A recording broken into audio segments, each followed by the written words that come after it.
Although he never had time to enjoy it, Anson made millions from Amityville in comparison with the Lutzes, whose share was said to be only $250,000. However, George still stands by the author and the book. He had the most difficult of jobs to explain something he didn't believe in or understand, and he managed a very, very accurate book compared to anything else that's ever been done since. But accuracy was not something that troubled the makers of the Amityville horror film. From the best-selling book that made millions believe in the unbelievable. The original movie took real license, with blood dripping down the walls and the flies attacking the priest the way they did. They could have just as easily have done the flies the way they really happened. I wasn't really concerned about whether or not it was a true story. It didn't matter to me. I had to create a reality of my own. I'm coming apart! Oh, Mother of God, I'm coming apart! I had for 25, 28 years, whatever it is, that's such a terrible problem with that film. It's like a documentary compared to what's been most recently done. George Lutz dislikes the recent film so much that he is suing its makers, MGM. This is the latest of many legal actions he has taken over the years in order to protect the facts of what he claims is the true story.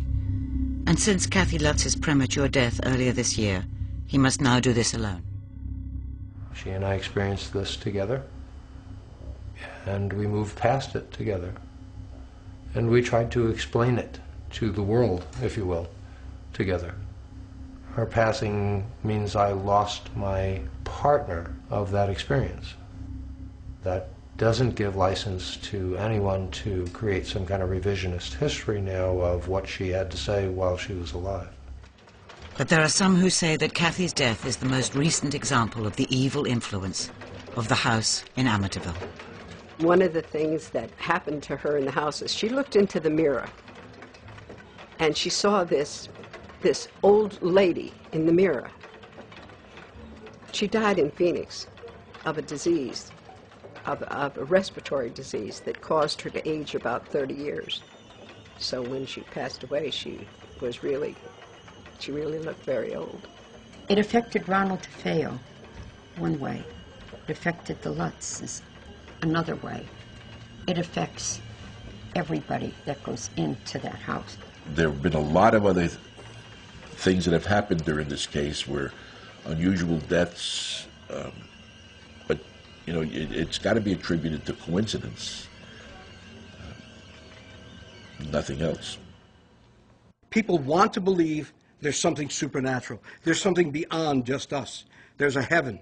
There's a hell. There are prayers that are answered. There are spirits. There are ghosts. We want to believe in that kind of phenomena. We have a need to. And with that need comes the gullibility factor, frankly, when somebody says, oh, this is a true story. It's the most documented event of its kind in terms of how many people were involved, how many people witnessed on their own or saw their own or have had their testimony unchanged for all these years. Do I believe that they were in that house for 28 days? No. Categorically, undeniably, no. I think that they had this whole thing planned, and they were going to write a book about it and make themselves a lot of money. And, you know, they did. If a story sounds like it's too good to be true, it probably is. And this was exactly a perfect example of this, possibly the most monumentally successful example of that I've ever encountered, and probably ever will encounter in my lifetime. I don't think we'll ever see another Amityville, or I hope not. They weren't there. They didn't live it. They didn't experience it. And yet they would explain it to you. And that's really a disservice to everyone. Unless we get a spirit who actually shows up and explains it on camera, which I doubt is going to happen, we're not going to know. So we will keep pursuing the elusive thing, whatever that thing is. The current inhabitor of the house doesn't believe in any of it. Belief or disbelief has nothing to do whatsoever with what happens. I wish him well. I hope that spontaneous fires will not disturb his sleep or whatever else he does. And I wait for the headlines if and when they occur.